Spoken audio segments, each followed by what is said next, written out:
భాషా ప్రావీణ్యం అంతా మొత్తం చూయించిండు.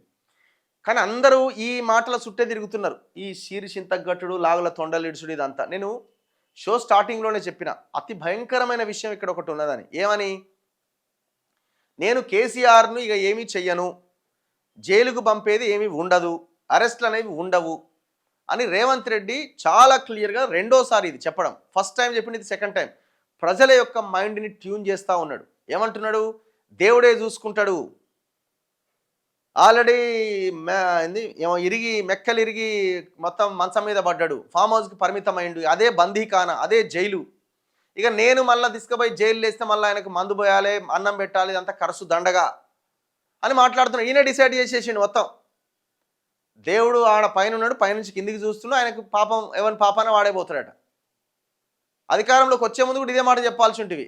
నన్ను ముఖ్యమంత్రిని చేయండి, దేవుడు చూస్తాడు పైనుంచి, ఎవడి పాపాన వాడైపోతాడని ప్రజలకు అట్లనే చెప్పి అధికారంలోకి వచ్చేది ఉండే, ఓట్లు అడిగేది ఉండే. మరి ఓట్లు వేసేటోళ్ళో ఏకపోయేటోళ్ళు.